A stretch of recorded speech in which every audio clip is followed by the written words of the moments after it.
ang 100% ito sir, yung 110. 110 liters. 100. Yan sir. Pagka yan sir umabot sir ng 20%, magpe-pre-alarm na yan sir ng low fuel level. Oo. Tapos po, pag bumaba pa siya ng 15%, automatic shutdown.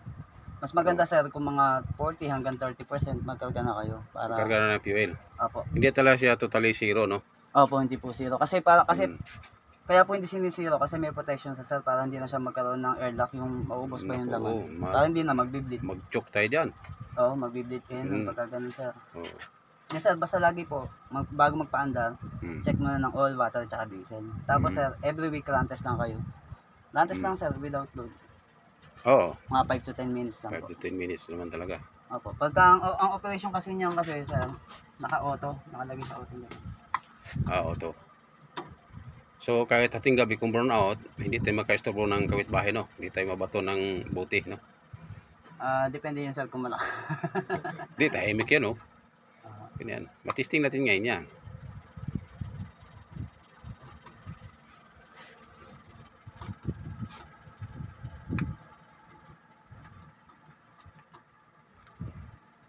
Up and down lang yan, no? Tapos, ano yung gitna, okay?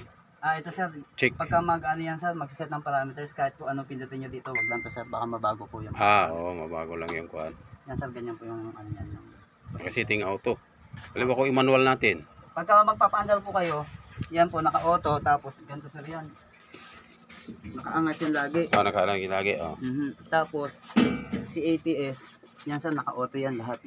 Ayan, naka-auto yan. Ito naman sir, yung indicator niya. Na normal. Tapos ito sir, lahat nakaangat yan.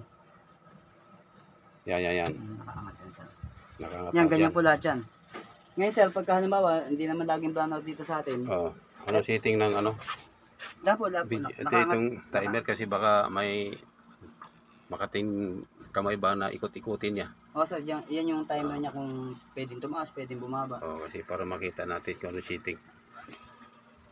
Yan sir, ganyan po settings niya. Okay. Tapos ito po, ganyan naka-auto. Tapos sir, ito naman nakaangat. Ngayon naman sir, pagka hindi nagba-brownout, yun nga po, yung run test nyo once a week. Ang gagawin niyo lang sir, bababa niyo lang po. Tapos, lagay sa manual. Yan, manual. Start. Kailangan kayo lang. mga 5 to 10 minutes. Mga 10 minutes, tapos, okay na. I-off nyo lang po. Off, tapos Balik nyo lang sa auto. Angat nyo lang po ulit. Okay. Ngayon sir, ito naman, halimbawa magpaandar tayo. Parang hindi siya normal yung tunog niya. Gagamitin nyo lang itong emergency stop para patay agad. Tapos po, ayan sir, kuwari, pinandar natin. Pindutin natin, mamamatay. Mamamatay siya. Nag-blackout. Para mawala naman to sir, hihitin nyo lang pa kanan para umangat, tapos reset lang sir. Tingnan natin, pamemorya ko yung, makita ko yung ito label siya ng takip po. Ito po. Kasi minsan mayroong kaya po nilagyan ng takip para yung iba kasi sa napapasandal. Kaya tingnan ko baka setting, may magbago setting. At laman ko yung bago magpandar, sisaitan ko muna kung baka lumubog, may pumindot.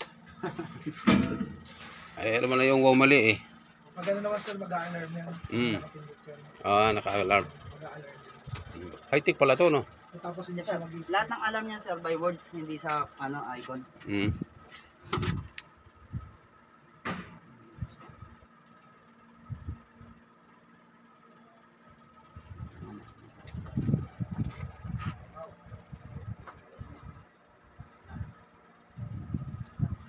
Nalagyan po ba ngayon to sir ng diesel?